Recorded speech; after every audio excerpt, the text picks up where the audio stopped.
royal comeback. Charles' Rae Warranted Sussexes return to UK takes place when hell freezes over. Charles Rae reminded fans the Duke and Duchess of Sussex are no longer active members of the royal family and do not represent the royal family on anything.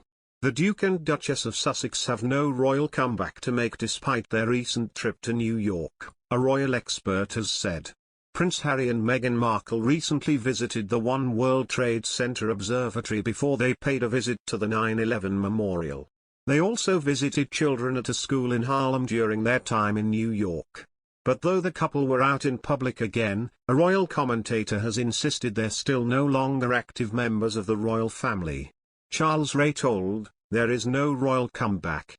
They are no longer active members of the royal family and do not represent the royal family on anything."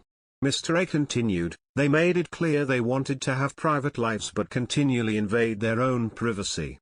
He said no one should think if they turn up that they are representing the royal family, as this is not the case.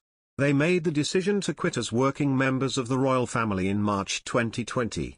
The couple made a series of appearances around the Big Apple last week and met with political figures, including the New York Mayor Bill de Blasio and the U.S. Ambassador to the UN Linda Thomas-Greenfield. They also appeared at the Global Citizen Live event in Central Park, where they called for vaccine equity when it comes to the COVID-19 vaccine. The couple's chief priority was calling out vaccine inequity.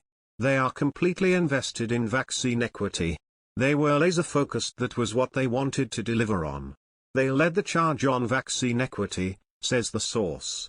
As big as the Sussexes' message was, one small gesture by Harry showed just how much attention listeners in the park were paying during the 6-minute address.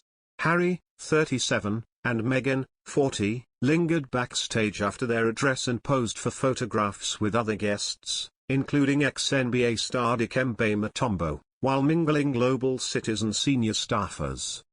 The source tells they were really warm with everyone, before the couple hopped on a golf cart used to ferry VIPs out of the event area.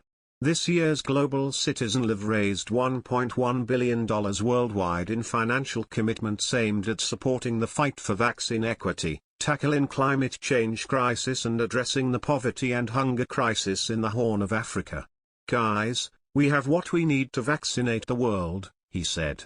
"Many countries are ready to produce vaccines back home, yet they aren't allowed to because ultra-wealthy pharmaceutical companies are not sharing the recipes to make them. All they are waiting for is the vaccine intellectual property to be waived and the vaccine technology to be transferred over." The royal couple kicked off their New York tour with a visit to the One World Trade Center Observatory on September 23.